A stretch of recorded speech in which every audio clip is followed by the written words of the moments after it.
দর্শক, আপনাদের শুভেচ্ছা জানাচ্ছি। আমি সুজন মাহমুদ। আমি এই মুহূর্তে রয়েছি কুড়িগ্রামের রৌমারী উপজেলার বড়াইবাড়ি সীমান্তে। আপনারা জানেন, সকাল থেকে কিন্তু এখানে পুশিনের যে ঘটনাটি ঘটেছে, সেই ঘটনাকে কেন্দ্র করে কিন্তু বিজিবি বিএসএফ এর যে পরিস্থিতি, সেটা কিন্তু আসলে তুঙ্গে রয়েছে। আমি সকাল থেকে এখানে অবস্থান করছি। আমি এখানে এসে পৌঁছেছি প্রায় 10টার দিকে। এখানে আসার পরপরই আমরা সীমান্তে চলে যাই। চলে গিয়ে বিভিন্ন ফুটেজ সংগ্রহ করি। আপনাদের দেখতে পাচ্ছেন বিভিন্ন ফুটেজ আমরা সংগ্রহ করি এবং স্থানীয়দের সাথে কথা বলি। আসলে তারা যেটি জানাচ্ছিলেন আমাদের, সেটা হচ্ছে এখানে ভোর 4টার দিকে, 4টা থেকে 5টার দিকে বিএসএফ 14 জন ভারতীয় নাগরিককে আসলে পুশিং করে বাংলাদেশের ভিতরে। তাদের মধ্যে একজন শিক্ষক, স্কুল শিক্ষক রয়েছে, প্রাথমিক বিদ্যালয়ের একজন শিক্ষক রয়েছে। তার সাথে আমরা কথা বলেছি। তিনি যেটি জানিয়েছেন যে তার নাম হচ্ছে খায়রুল ইসলাম। তিনি আসাম রাজ্যের একজন স্থায়ী বাসিন্দা। আহ, তার অভিযোগ হচ্ছে, যখন তাকে বাংলাদেশে পুশিং করা হয়, তার আগে তিনি বিএসএফ এর কাছে জানতে চাচ্ছেন, কেন আমি বাংলাদেশে যাব, আমি তো ভারতীয় নাগরিক, আমি কেন বাংলাদেশে ভিতরে যাব। যখন এই কথা তিনি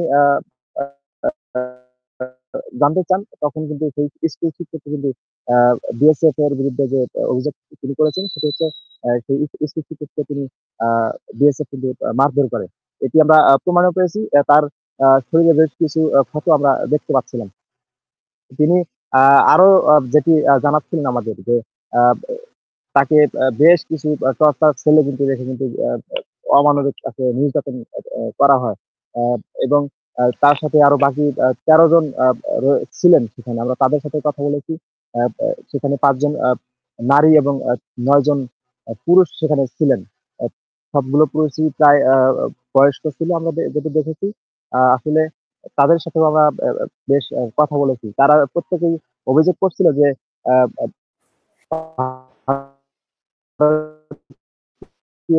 বাংলাদেশে ভিতরে পাঠিয়ে দেয় এবং যদি না আসা হয়, তাদেরকে কিন্তু আসলে গুলি করা হবে, এরকম হুমকি কিন্তু দেওয়া হয়। তবে তিনি খায়রুল ইসলাম কিন্তু আরেকটি গুরুত্বপূর্ণ তথ্য আমাদেরকে দিয়েছিলেন যে আমাদের ওই খায়রুল ইসলাম, স্কুল শিক্ষক খায়রুল ইসলামের কাছে প্রায় ভারতীয় 8,000 টাকা রুপি কিন্তু ছিল। সেই 8,000 টাকা, 8,000 রুপি ভারতীয় বিএসএফ রেখে দিয়ে তাকে বাংলাদেশি 200 টাকা ধরিয়ে দিয়ে তাকে কিন্তু বাংলাদেশের বাংলাদেশে পাঠিয়ে দেয়।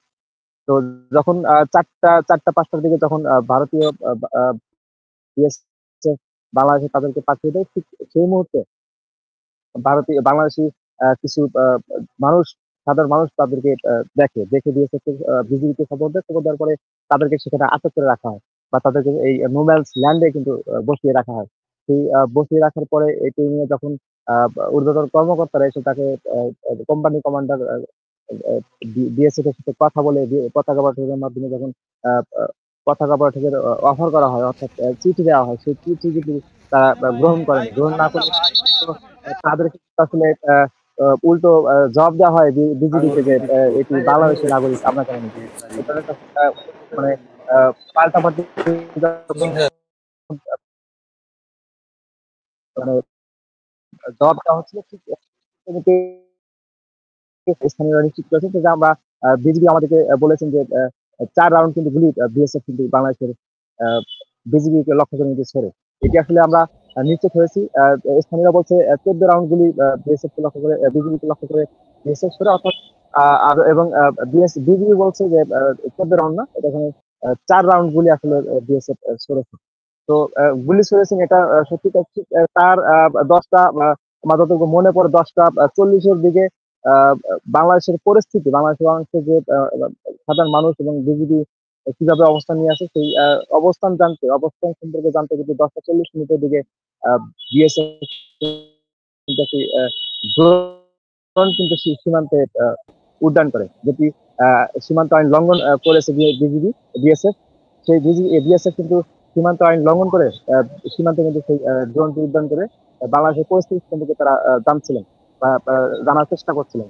ঠিক সেই মুহূর্তে সিও, জামালপুর ব্যাটালিয়ন 35-এর সিও তিনি আসেন, হাসিবুর রহমান। তিনি এসে জি, তৎক্ষণাৎ জনাব বিএসএফ এর সুজন মাহমুদ, আপনি সেক্টর কি আমাকে কমান্ডার, শুনতে পাচ্ছেন?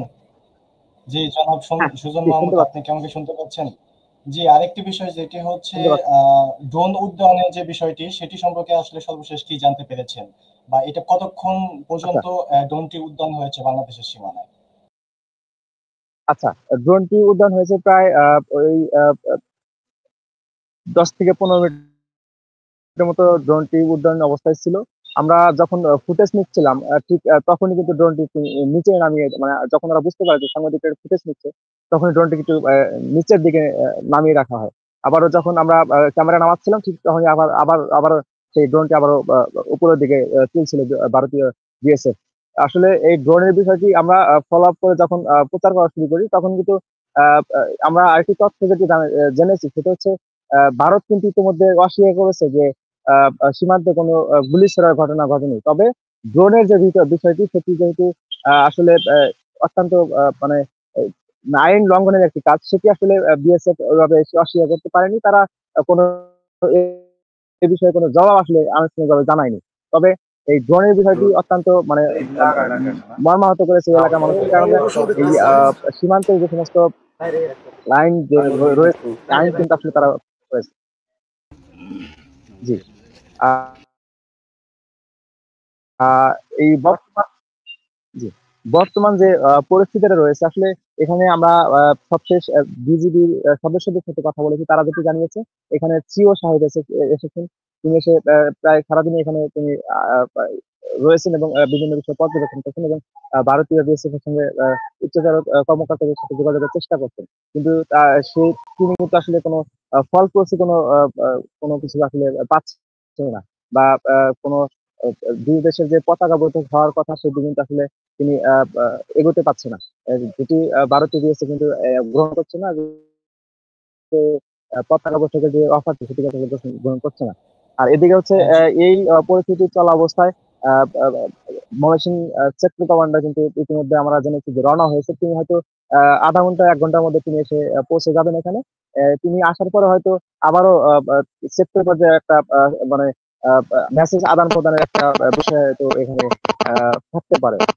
আমরা আশাবাদী যে আশা করছি যে সেক্টর পর্যায়ে যখন আ আ যখন মেসেজ চিঠি আদান-প্রদান হবে তখন হয়তো কোনো একটা আ আ সুনির্দিষ্ট আ আ সমাধান এখানে আসবে।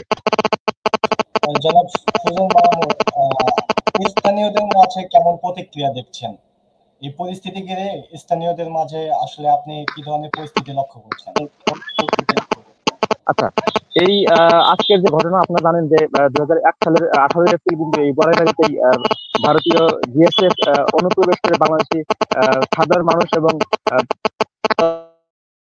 আক্রমণ করে ব্যাপক ক্ষয়ক্ষতি সাধন করেছিল এবং সেই ২০০১ সালের দিকে যখন বিএসএফ এর যখন বাংলাদেশে অনুপ্রবেশ করে আক্রমণ চালায় ঠিক সেই মুহূর্তে তৎকালীন বিডিআর সদস্য এবং স্থানীয়রাও কিন্তু সেই আ আ বিএসএফ কে কিন্তু প্রতিহত করে কিন্তু আ বাংলাদেশের যে অখণ্ড যে মানচিত্র সেটি কিন্তু আসলে রক্ষা করে।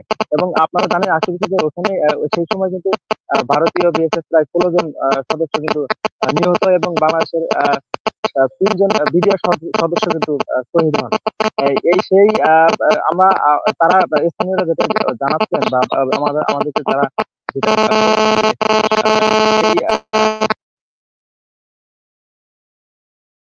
২০০১ সালের যে ঘটনাটি সেটিকে কেন্দ্র করে বারবার কিন্তু এই বড়াইবাড়িতে কিন্তু সংঘাতের সৃষ্টি করছে। তারা যেটা একদম সহজ ভাষায় যেটা বলা যায় যে উস্কে দিয়ে আসলে আ যুদ্ধে জড়ানোর মতো একটি পরিস্থিতি ভারত কিন্তু সৃষ্টি করার চেষ্টা করছে। তারা স্থানীয়রা যেটি জানাচ্ছেন যে আমরা সবসময় ঊর্ধ্বতন কর্মকর্তাদের মানে বিজিবির সঙ্গে কথা বলে বিজিবির সিদ্ধান্ত অনুযায়ী আমরা সবসময় কাজ করছি। আমরা ভারতীয় আ বিএসএফ এর ফাঁদে আমরা পা না দিয়ে আমরা সবসময় বিজিবির সাথে কাজ করে একতাবদ্ধ হয়ে তাদের সিদ্ধান্ত অনুযায়ী কিন্তু আমরা কাজগুলো করছি। আসলে আমি এইটাই আমি সরেজমিনে দেখেছি যে যখনই কোনো সিদ্ধান্ত হয় তখনই কিন্তু বিজিবির সাথে মানে কথা বলে কিন্তু গ্রামবাসী কিন্তু সিদ্ধান্ত গ্রহণ করে। এবং যখনই বিজিবি সীমান্ত থেকে সাধারণ মানুষকে সরে যেতে বলেন তখনই কিন্তু আ আ বিজিবি কিন্তু আ বিজিবি যখন সাধারণ মানুষকে সরে যেতে বলে ঠিক তখনই কিন্তু সাধারণ মানুষ একদম মানে বিজিবির কথায় সাপ কিন্তু সেখান থেকে সরে গিয়ে কিন্তু আ আ মানে অন্যত্র চলে গিয়ে কিন্তু তারা দাঁড়িয়ে থাকে বা পজিশন নিয়ে থাকে। আসলে এই যে মানুষের যে বর্তমান পরিস্থিতির বিষয় বা বাংলাদেশের মানে মানুষের প্রতি যে একটি ভালোবাসা, দেশের প্রতি একটা ভালোবাসা, এটা আসলে আমি এই সীমান্তে এসে আজকে আবারও প্রমাণিত হলাম আর কি, প্রমাণ পেলাম কি আসলে বাংলাদেশের গর্ব করার মতো একটি জায়গা, মানে বিষয় যে সীমান্তে, এই বরাবরই সীমান্তে প্রতিবার সাধারণ মানুষের প্রতিহতের কারণে কিন্তু বিএসএফ কিন্তু পিছিয়ে উঠতে বাধ্য হয়। একটি আরেকটি তথ্য দিয়ে রাখি আমি, সেটা হচ্ছে যখন আমরা ওখানে অবস্থান করছিলাম, আমরা ধান খেতে শুয়ে কিন্তু আমরা ওখানে অবস্থান করছিলাম, এবং বিভিন্ন আইল, যে ক্ষেতের আইল যেটা বলে, সেটার সাথে কিন্তু আমরা শুয়ে অবস্থান করছিলাম। তখন ভারতীয় বিএসএফ বারবার কিন্তু লাউড দিয়ে বলছিল যে আহ, স্থানীয় যারা রয়েছে সাধারণ মানুষ তাদেরকে সরালে, এবং গণমাধ্যম কর্মী তাদেরকে সরালেই তারা পতাকা বৈঠকে বসার যে সিদ্ধান্ত সেটি গ্রহণ করবে। কিন্তু মানুষ আসলে সরে গেলেও কিন্তু তারা সেই পতাকা বৈঠকের যে সিদ্ধান্ত তারা কিন্তু সেটি জানায়নি। আমাদের সাথে যুক্ত হয়েছেন ফরিদুল ইসলাম। ফরিদুল ইসলাম, আপনি কি আমাকে শুনতে পাচ্ছেন?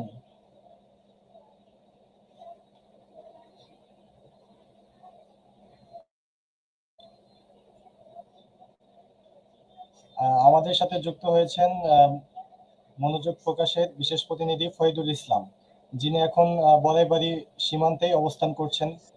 ফরিদুল ইসলাম, আপনি কি আমাকে শুনতে পাচ্ছেন? জি, আপনি বরাইবাড়ি সীমান্তে এখন অবস্থান করছেন। আপনি কি ধরনের পরিস্থিতি লক্ষ্য করছেন?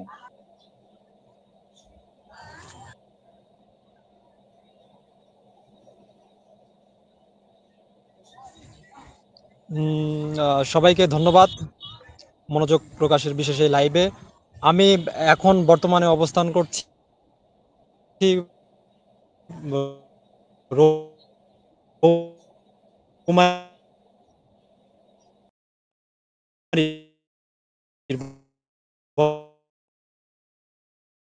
বড়াইবাড়ি সীমান্তে। এখন যদি আমি আপনাদের সর্বশেষ পরিস্থিতিটুকু জানাতে চাই,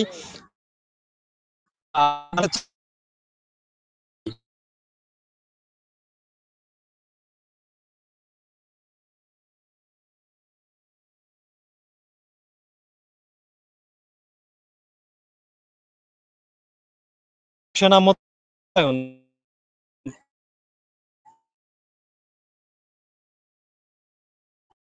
তারা কিন্তু সেই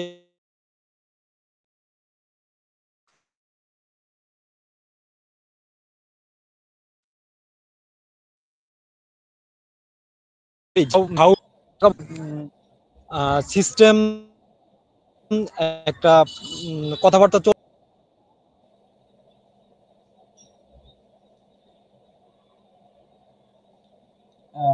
নেটওয়ার্ক জনিত সমস্যার কারণে ফরিদুল ইসলাম, যিনি আমাদের সাথে সংযোগ বিচ্ছিন্ন হয়েছে। সুজন মাহমুদ, আপনি কি আমাকে শুনতে পাচ্ছেন?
সুজন মাহমুদ, আপনি কি আমাকে শুনতে পাচ্ছেন?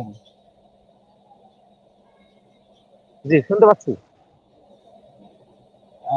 বৈঠক হওয়ার কথা বা কখন হতে পারে বৈঠক, এরকম কোনো সময় কি পেয়েছেন বা জানতে পেরেছেন? আচ্ছা, বৈঠক হওয়ার যে সিদ্ধান্তটি ছিল, এ পাশে রৌমারী সদরের গয়টাপাড়া একটি বিজিবি ক্যাম্প রয়েছে, সেখানে একটি সেখানে আসলে সিদ্ধান্ত হওয়ার কথা কথা থাকলেও আপনি এতে কিন্তু আসলে আদৌ হচ্ছে কিনা সেটি কিন্তু আসলে নিশ্চিতভাবে কিন্তু বিজিবি আমাদেরকে জানায়নি। তবে এ পাশে আমি যেটি বলছিলাম একটু আগেই যে সেক্টর কমান্ড মহাসিন সেক্টর কমান্ডার কিন্তু তিনি কিন্তু ইতিমধ্যে রওনা হয়েছেন, যেটি আমরা জানতে পেরেছি। তিনি আসলে হয়তো বা সেই সেক্টর পর্যায়ে আর কি বৈঠক হওয়ার কথা হয়তো চলতে পারে। আশাবাদী যে সেক্টর কমান্ডার আসলে হয়তো বা সেই সেক্টর পর্যায়ে যে পতাকা বৈঠক সেটি হয়তো অনুষ্ঠিত হতে পারে। আসলে এটিও আসলে নিশ্চিতভাবে বলা যাচ্ছে না যে বৈঠক হওয়ার পরেও আদৌ কি সেই আহ বাংলাদেশ ভারতে ফেরত নেওয়া হবে কিনা, এটি আসলে একটি শঙ্কার বিষয় রয়েছে। আসলে সেটি আসলে আমরা নিশ্চিতভাবে বলতে পারছি না, এবং বিজিবি পক্ষ দিয়ে কিন্তু আমাদের কোনো প্রকার কিছু আসলে কোনো তথ্য আসলে আমাদেরকে দেওয়া হচ্ছে না। তারা বারবারই বলছে যে আমরা পতাকা বৈঠকের যে সিদ্ধান্ত সেটি আমরা চিঠির মাধ্যমে বারবার জানাচ্ছি, কিন্তু তারা কোনো উল্টো কোনো মেসেজ তারা দিচ্ছে না, বা তার সেই চিঠি কিন্তু তারা গ্রহণ করছে না। এটি আসলে আহ, কি হতে পারে সেটি আসলে মানে বলা যাচ্ছে না। তবে আহ, এরকম আশঙ্কা করা যাচ্ছে যে আহ, সীমান্ত বর্তমান খুবই উত্তপ্ত অবস্থায় রয়েছে, এবং যে কোনো সময় সংঘাতের একটি সংঘাত সৃষ্টি হতে পারে। তো সংঘাত সৃষ্টি হলে আসলে দুই দেশেই আসলে যে ক্ষতির সম্মুখীন হতে হবে সেটি আসলে দেখবার বিষয়। আমরা সীমান্তে রয়েছি, আমরা দেখবো আসলে শেষ পর্যন্ত আসলে কি হয়, এবং আপনাদেরকে জানাবো। জাহিদ। জি, ধন্যবাদ আপনাকে যুক্ত হওয়ার জন্য লাইভে। ধন্যবাদ। আবারও আমাদেরকে সর্বশেষ আপডেটটি জানাবেন আশা করি। ধন্যবাদ আপনাকে যুক্ত হওয়ার জন্য। এছাড়াও আমাদের সাথে যুক্ত হয়েছিলেন ফরিদুল ইসলাম, আপনাকেও ধন্যবাদ আমাদের সাথে যুক্ত হওয়ার জন্য। ধন্যবাদ, আপনাকে ধন্যবাদ। আসসালামু আলাইকুম।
আসসালামু আলাইকুম, আমার নাম মোহাম্মদ খায়রুল ইসলাম। আমি একজন প্রাইমারি টিচার।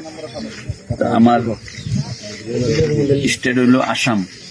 ইন্ডিয়ার একটা অংশ হইলো, একটা স্টেট হইলো আসাম। এই আসামের মরিগাঁও জেলার এই Mikirbheta PS post office Mikirbheta, আর আমার গ্রাম হইল খান্দাপুকুরি। আমারে আমগো মিকিরভেটা বর্ডার পুলিশে আর কি আমার 23 তারিখে লয়ে এসে ইয়ের মধ্যে গোয়ালপাড়া ডিটেনশন ক্যাম্প মাটিয়া। তা কালকে আবার আমার করলো কি আসন্ন মাঝে আগে করলো কি আমার লয়ে আইতেছে এখানে। আমি আইতে চাই না দেখে আমার খুব মারধর করছে। আচ্ছা দেখে বাইরে কিবা করে হালাইছে। আমি শিক্ষক খুব বার করছি, হাজার রিকোয়েস্ট করছি, বলে স্যার মই একজন শিক্ষক, আপনাকে শিক্ষকের একটা সম্মান দিও না। পাড়ায় পুরাই একেবারে আমার গাড়ি পড়াইছে, আর সুরের মতন আর দুটার পিছনে বাঁধছে, বাইন্ডা লগের মানুষ অন্য বহাইছে, আমারও বহাইছে। তারপরে এই 4টা মান বাজে ফজর নামাজের আজান দিছে, আমি হিনায়া পাইছি। 4টা মান বাজে আমার 14 জন মিলাই, 14 জন মানুষ মিলাই মানে আমার হিন্দা পার করে দিছে বিএসএফ। আচ্ছা, আরেকটি কথা, আপনার স্কুলের নামটা কি? আমার স্কুলের নাম ঠ্যাংখালি খান্দাপুকুরি এলপি স্কুল। আপনার তারা কোথায় থেকে ধরলো, সীমান্ত থেকে না ওখানে শহরের কোথা থেকে ধরছে? আমার ঘরে তো আটক করে আনছে, আনার পরে ক্যাম্পে রাখছে। আপনার ঘরটা কি সীমান্তের কাছাকাছি? না না, অনেক ভিতরে। আচ্ছা, এখানে কি আপনি কতদিন ধরে ইন্ডিয়ায় বসবাস করেন? আমি তো ওখানে স্বাধীন হওয়ার আগে আমার বাবা মায় জন্ম হেনে বসবাস করছে। ভারত স্বাধীন ভারতের আদিবাসী। হ্যাঁ। আপনার স্কুলটির নাম কি? আমার স্কুলের নাম হলো ঠ্যাংখালি খান্দাপুকুরি প্রাথমিক বিদ্যালয়, সরকারি। জি। আপনাদেরকে যে এই বছর নাম আছে কি বলছে, কি বলেন? আমরা তো আর করতে পারি না, বন্দুকের ভয় আছে, আমার কোন সময় শুট করে দেয়। সবের পরে আমার 2 হাত বাইন্দা, আমি তো ভাবছি আমি পারতে পারুম না। আমি তো ভাবছি আমার শেষ করে হলে খুব বড় খতমের দোয়া করছি। আর তারপরে আপনাদের কাছে কোনো আইডি কার্ড কি? না, সম্পূর্ণ রেখে দিছে, এই ক্যাম্পে রাখছে। আমার লগে 8,000 টাকা আছে, আমি তো দেয় নাই, নিয়ে রাখছে। খাওয়া দাওয়া করার লেগে পয়সা আনছিলাম আর কি। আমার বেডিং সেডিং সব হেনে রেখে দিচ্ছে। আপনার পরিবার জানে? আমার পরিবার এখন পর্যন্ত জান নাই, বোধ খবর যদি পাইছে তো জানবো। আচ্ছা, ঠিক আছে। আমার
আসেন আসেন।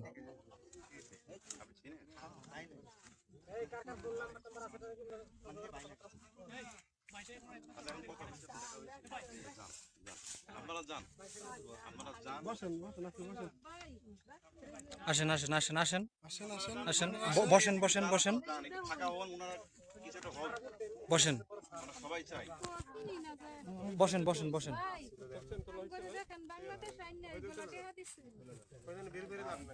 কি কি দিছে, কি দিছে, কে দিছে?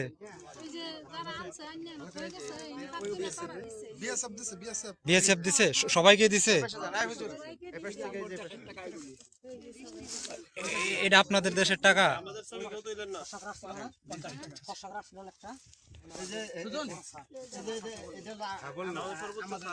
দেখে দেখে দেখে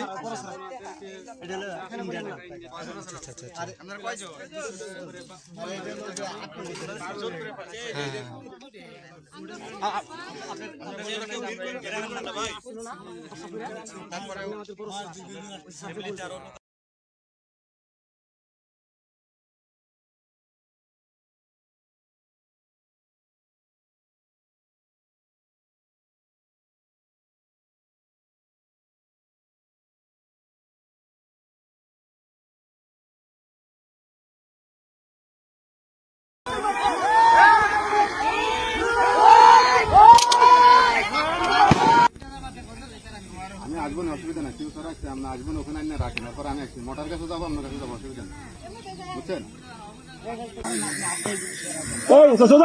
আমার নাম মোহাম্মদ।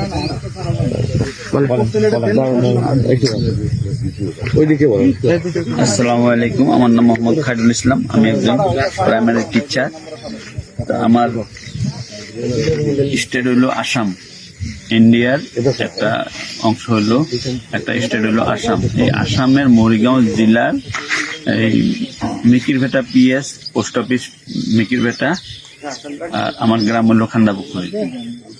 আমারে আমগো মিকিরভেটা বর্ডার ইয়ে পুলিশে আর কি আমার 23 তারিখে লয়ে এসে ইয়ের মধ্যে গোয়ালপাড়া ডিটেনশন ক্যাম্প মাটিয়া। তা কালকে আবার আমার করলো কি আসন্ন মাঝে আগে আগে করলো কি আমার লয়ে আইতেছে, আমি আইতে চাই না দেখে আমার খুব মারধর করছে। আচ্ছা থেকে বাইরে কিবা করে হালাইছে। আমি শিক্ষক খুব বার করছি, হাজার বার রিকোয়েস্ট করছি, স্যার মই একজন শিক্ষক, আপনাকে শিক্ষকের একটা সম্মান দিও না। পাড়াইয়া পুরাই একেবারে আমার গাড়ি করাইছে, আর সুরের মতন আর দুটার পিছনে বাঁধছে, বাইন্ডা লগের মানুষ আইনা বহাইছে, আমারও বহাইছে। তারপরে এই 4টা মান বাজে ফজর নামাজের আজান দিছে, আমি হিনাইয়া পাইছি 4টা মান বাজে আমার 14 জন মিলাইয়া 14 জন মানুষ মিলাইয়া মানে আমার হিন্দা পার করে দিছে বিএসএফ। আচ্ছা, আরেকটি কথা, আপনার স্কুলের নামটা কি? আমার স্কুলের নাম ঠ্যাংখালি খান্দাপুকুরি এলপি স্কুল। আপনার তারা কোথায় থেকে ধরলো, সীমান্ত থেকে না ওখানে শহরের কোথা থেকে ধরছে? আমার ঘরে তো আটক করে আনছে, আনার পরে ক্যাম্পে রাখছে। আপনার ঘরটা কি সীমান্তের কাছাকাছি? না না, অনেক ভিতরে ওরা। আচ্ছা, এখানে কি আপনি কতদিন ধরে ইন্ডিয়ায় বসবাস করেন? আমি তো ভারত স্বাধীন হওয়ার আগে আমার বাবা মায় জন্ম হেনে বসবাস করছে। ভারত স্বাধীন ভারতের আদিবাসী। হ্যাঁ। আপনার স্কুলটির নাম কি? আমার স্কুলের নাম হলো ঠ্যাংখালি খান্দাপুখুরি প্রাথমিক বিদ্যালয়, সরকারি। জি। আপনাদেরকে যে এই বছর নাম আছে কি বলছে, কি বলেন? আমরা তো আর করতে পারি না, বন্দুকের ভয় আছে, আমার কোন সময় শুট করে দেয়। তা সবের পরে আমার 2 হাত বাইন্দা আমি তো ভাবছি আমি পার হইতে পারুম না। আমি তো ভাবছি আমার শেষ করে হলে খুব বড় খতমের দোয়া করছি। আর তারপরে আপনাদের কাছে কোনো আইডি কার্ড কি না, সম্পূর্ণ রেখে দিছে, এই ক্যাম্পে রাখছে। আমার লগে 8,000 টাকা আছে, আমি তো দেয় নাই, নিয়ে রাখছে। খাওয়া দাওয়া করার লেগে পয়সা আনছিলাম আর কি। আমার বেডিং সেডিং সব নিয়ে রেখে দিচ্ছে। আপনার পরিবার জানে? আমার পরিবার এখন পর্যন্ত জান নাই, বোধ খবর যদি পাইছে জানি। আচ্ছা, আমার